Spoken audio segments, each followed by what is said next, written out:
తమ మాటలు ఒకసారి మళ్ళీ కవిత ఏం మాట్లాడారో చూద్దాం.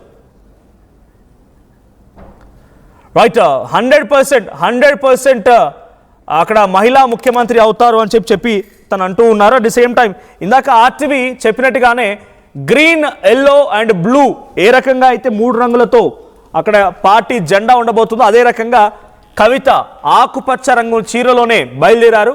సో ఇది ఒక అగ్రికల్చర్ అంటే వ్యవసాయ రైతులకి, వ్యవసాయదారులకి, కొంత రైతులకి సంకేతంగా ఉన్నటువంటి ఆ కలర్. సో మీ అందరికి తెలిసిందే.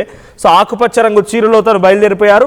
సో అక్కడికి వెళ్ళిన తర్వాత ఈరోజు కవిత ప్రసంగం ఏ రకంగా బ్లాస్టింగ్ ఉండబోతోంది. ఇంకా ఈ ప్రసంగంలో కూడా రెగ్యులర్గా తను చేసిన విధంగానే ప్రెస్ మీట్లలో తను మాట్లాడుతున్నట్టుగా రకరకాల అంశాలపై ఇప్పుడు కూడా అలాగే మాట్లాడతారా లేకుంటే ఇంకేదైనా ఉంటుందో చూడాలి. బట్ మూవ్ అవుతున్నాయి, మనం చూస్తున్నాం. కాన్వాయ్ మూవ్ అవుతోంది.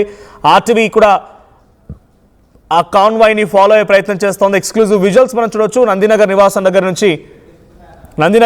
దగ్గర నుంచి కవిత బయలుదేరిన ఎక్స్క్లూజివ్ విజువల్స్ చూస్తున్నారు. ఒకసారి కవిత ఆర్టీవీతో మాట్లాడారు. ఏం మాట్లాడారో చూద్దాం.